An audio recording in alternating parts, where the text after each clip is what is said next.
सुप्रभात। मैं जगेंद्राणा। बंदव गुरुपद कंज, यह हमारी आज की आध्यात्मिक चर्चा का विषय। बंदव गुरुपद कंज। रामचरितमानस में जो गहन आध्यात्मिक तत्व प्रस्तुत किए गए उन पर विचार करना भारतीय संस्कृति के अनुकूल होगा। बालकांड में कहा गया कि बंदव गुरुपद कंज कृपा सिंधु नर रूप हरि, महामोह तम पुंज जासु बचन रवि कर निकर। अर्थात उन गुरु महाराज के चरण कमलों की वंदना करता हूँ जो कृपा के सागर और नर रूप में श्री हरि ही हैं, और जिनके वचन महामोह रूपी घने अंधकार के लिए सूर्य के प्रकाश के समान है। तो गुरुदेव के चरणों की उपमा कमल से दी गई है। कमल का प्राकृतिक गुण है कि वह सूर्योदय पर खुलता है और सूर्यास्त पर मुरझा जाता है अथवा बंद हो जाता है। अर्थात कमल प्रकाश से विकसित होता है, और यह वैज्ञानिक तथ्य है कि गुरुदेव के पद प्रकाश की किरणें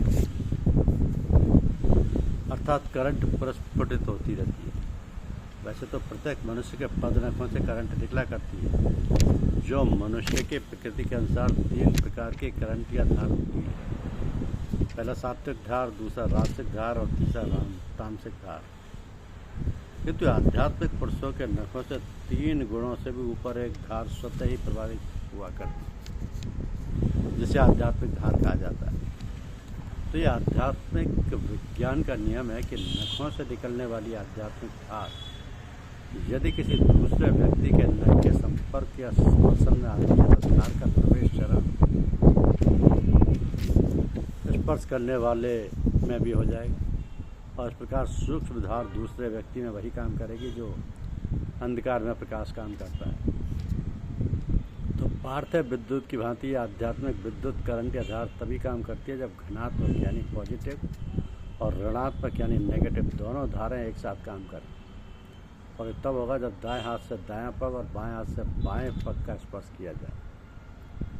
संत तुलसीदास गोस्वामी जी ने गुरु महिमा का वर्णन किया, जिसका शाब्दिक अर्थ निम्न प्रकार है कि गु का अर्थ अंधकार और रू का अर्थ प्रकाश। अर्थात अंधकार को दूर करके प्रकाश करने के भाव में गुरुदेव की मान्यता की गई। दूसरा उदाहरण है कि बंदव गुरुपद पदम परागा, सुरच सुभाष सरस अनुरागा, अमीय मूर में चूरन चारु समन सकल भवरुद्ध परवाद। अर्थात मैं गुरु महाराज के चरण कमल रज की वंदना करता हूँ, जो सुरुचि यानी स्वाद, सुगंध तथा अनुराग रूपी रस से पूर्ण है। वह अमर जड़ी का सुंदर चूर्ण है जो संपूर्ण भवरोगों को सपरिवार नष्ट कर देता है। तो यह चरण कमल रस से अभिप्राय है कि गुरुदेव के पद नखों से ज्योति या करंट का निकलना वंदना से अभिप्राय है उनकी या उनके चरणों की याद बनाए रखना, और उस करंट रूपी याद को निरंतर अपने हृदय में ग्रहण करते रहना। उस करंट में कुछ ऐसा स्वाद यानी आकर्षण सुगंध है कि उसको स्मरण करने मात्र से हमारे मन में अनुराग बन जाता है, और स्मरण करने से सांसारिक बाधाएं दूर हो जाती हैं।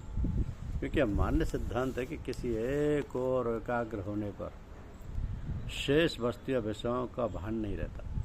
यदि ऐसा जड़ पदार्थों के साथ अनुभव करते हैं तो गुरुदेव जैसे आत्मिक चेतन भंडार की ओर एकाग्र होने पर क्या होगा, यह अनुभव गम्य है। तीसरा उदाहरण है कि सुकृति स्वभूत तन विमल विभूति, मंजुल मंगल मोद प्रसूति, जनमन मज मुकुल मलहरनी, किए तिलक गुल गन बस करनी। अर्थात वो रज पुण्यमान पुरुष रूपी शिव जी के शरीर पर सुशोभित निर्मल विभूति है, और सुंदर तथा मंगलकारी आनंद को पैदा करने वाली है, और उसका तिलक करने से समस्त गुण प्राप्त हो जाते हैं। उसी गुरु पद नख ज्योति को शिव की विभूति कहा है। शिव का अर्थ है कल्याण करने वाला, और विभूति उस अध्यात्म प्रकाश को कहते हैं जो आध्यात्मिक पुरुषों के शरीर के चारों ओर प्रकाश के रूप में फैली है। तो प्राय युग पुरुषों के चित्रों में उनके सिर के पीछे एक घेरे के रूप में चित्रकार प्रदर्शित करके दिखाते हैं। उसकी ओर संकेत करते हुए गोस्वामी जी ने कहा कि वह विभूति कल्याण और आनंद की जननी है। इसका प्रत्यक्ष अनुभव वह भाग्यशाली कर पाते हैं जो आध्यात्मिक गुरुदेव के सानिध्य में बैठते हैं, और उन्हें अपार आनंद और एकाग्रता मिलती है। और फिर मन का मैल विक्षेप दूर होंगे। ये सत्य है। उस विभूति का तिलक करने से अभिप्राय है उस करंट या धार को अपने में ग्रहण करना। धार को अपने में प्रवेश करने के अनेक द्वार हैं, जिनमें एक दोनों भौहों के मध्य है, जहाँ लोग तिलक लगाते हैं और जिसे योग विज्ञान में आज्ञा चक्र कहा गया। चौथा उदाहरण है श्री गुरु पद नख मणि गण ज्योति सुमरत दिव्य दृष्टि ही होती। दलन मोह तम सोस प्रकाशु बड़े भाग और आवई जासु। अर्थात गुरु महाराज के चरण नखों की ज्योति मणियों के प्रकाश के समान है, जिसके स्मरण करते ही हृदय में दिव्य दृष्टि उत्पन्न हो जाती है। और प्रकाश अज्ञान रूपी अंधकार का नाश करने वाला है। वो जिसके हृदय में आ जाता है उसके बड़े भाग्य हैं। तो ये भाव स्पष्ट हो गया है कि यहाँ भी ये रस प्रकट होता है कि उस करंट में ऐसा कोई प्रकाश नहीं है जिसकी तुलना किसी मोमबत्ती या विद्युत के बल से की जा सके। उसे मणियों के समान धीमा प्रकाश कहा गया है। दूसरी बात यह भी है कि प्रकाश केवल रोशनी के लिए प्रयुक्त नहीं होता, अपितु प्रकाश का अर्थ अनुभूति अथवा जानकारी भी होता है। यहाँ यह अभिप्रेत है क्योंकि आगे कहा गया है कि इसका स्मरण करते हुए ही हृदय में दिव्य दृष्टि पैदा हो जाती है। इससे स्पष्ट है कि इस हृदय मंदिर में प्रकाश या रोशनी के लिए ऐसा कोई स्थान नहीं है जहाँ कुछ रखा हो और उसे दीपक जलाकर देखा जा सके। तो हृदय की दिव्य दृष्टि से अभिप्राय है आंतरिक अनुभूति। और प्रकाश या अनुभूति अंधकार अर्थात भ्रम या ज्ञान का नाश करने वाला है। हृदय की दिव्य दृष्टि द्वारा ही भगवान श्री कृष्ण ने अपने भक्त अर्जुन को अपने विराट का दिग्दर्शन कराया था। पांचवा उदाहरण है कि उदरई विमल बिलोचन लिहि के मिटई दोष दुख भवरजनी के सूजई राम चरित मणि मानिक गुप्त प्रकट जय जो जय खानिक। उसके हृदय में आते ही हृदय के निर्मल नेत्र खुल जाते और संसार रूपी रात्रि के दोष दुख मिट जाते तथा श्री राम चरित रूपी मणि माणिक्य और गुप्त प्रकट जहाँ जिस खान स्थानीय चक्र में है सब दिखाई पड़ने लगते हैं। तो गुरुदेव के सानिध्य में बैठकर उनकी करंट धार को हृदय में धारण करने पर जो अंतःकरण में अनुभूति होती है वही हृदय के निर्मल नेत्र के खुल जाने का अभिप्राय है। इस प्रकार अंतर में सच्ची अनुभूति होने लगती है, जो हमारे दोष और दुख शांत होने लगते हैं और फिर अंतःकरण में भगवान की ओर उनके चरित्र क्रियाकलाप की अनुभूति होती है। उसे क्षणमुक्ता माणिक्य चाहे जो कह लिया जाए, क्योंकि उससे अधिक मूल्यवान और क्या हो सकता है। रामचरितमानस के उपयुक्त उदाहरणों से चरण स्पर्श की महिमा और उसके वैज्ञानिक विश्लेषण से जो लाभ अर्जित होना चाहिए वह इस युग में नहीं हो पा रहा है। कारण स्पष्ट है कि प्राचीन आध्यात्मिक विज्ञान की प्रक्रिया को नकार कर हम आधुनिक वातावरण में अपने को ढालकर जहाँ अपना अहित कर रहे हैं वह हम ये भी सिद्ध करते हैं कि हमारे पूर्वज हमसे योग्य न थे और हम विशेष योग्य और सर्वसमर्थ थे।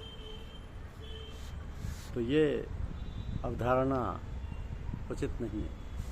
रामचरितमानस में जो वैज्ञानिक रहस्य आध्यात्मिक उपलब्धि हेतु पदनक ज्योति के माध्यम से वर्णन किया गया, उसका क्रियात्मक प्रचलन मुस्लिम समुदाय में और यूरोप तथा नास्तिक समझे जाने वाले विशाल देशों में व्यापक रूप से आज भी यथा मुस्लिम संस्कृति वाले दोनों हाथ एक दूसरे से मिलाकर फिर अपने हृदय स्थल पर लगाते हैं। जो इस रहस्य का परिचायक है कि श्री गुरु पद नख मणिगण ज्योति सुमरत दिव्य दृष्टि है होती। इस प्रकार यूरोप रूस और चीन में भी हाथ से हाथ मिलाने का प्रचलन है। भले ही वह भारत की भांति इसके रहस्य से अवगत ना हो। ज्ञातव्य है कि दाएं हाथ से दायां हाथ ही मिलाया जाता है, जो मानव के नखों से प्रवाहित होने वाले धनात्मक धार से संबंधित है, किंतु मात्र धनात्मक धार से विद्युत ऊर्जा क्रियाहीन रहती है। इसके साथ ऋणात्मक धार रहे तभी विद्युत ऊर्जा की सकारात्मक क्रिया होती है। इसी वैज्ञानिक रहस्य को प्रकट करते हुए संत गोस्वामी जी ने चरणों का वर्णन किया है। मुस्लिम समुदाय सार्थक पालन करता है, जो भारतीय संस्कृति की धरोहर है, भले ही वह इसका प्रयोग पद के स्थान पर हस्त के रूप में करता हो। धन्यवाद। आपको वीडियो पसंद आया तो यूट्यूब चैनल को अवश्य सब्सक्राइब कीजिए। शुक्रिया।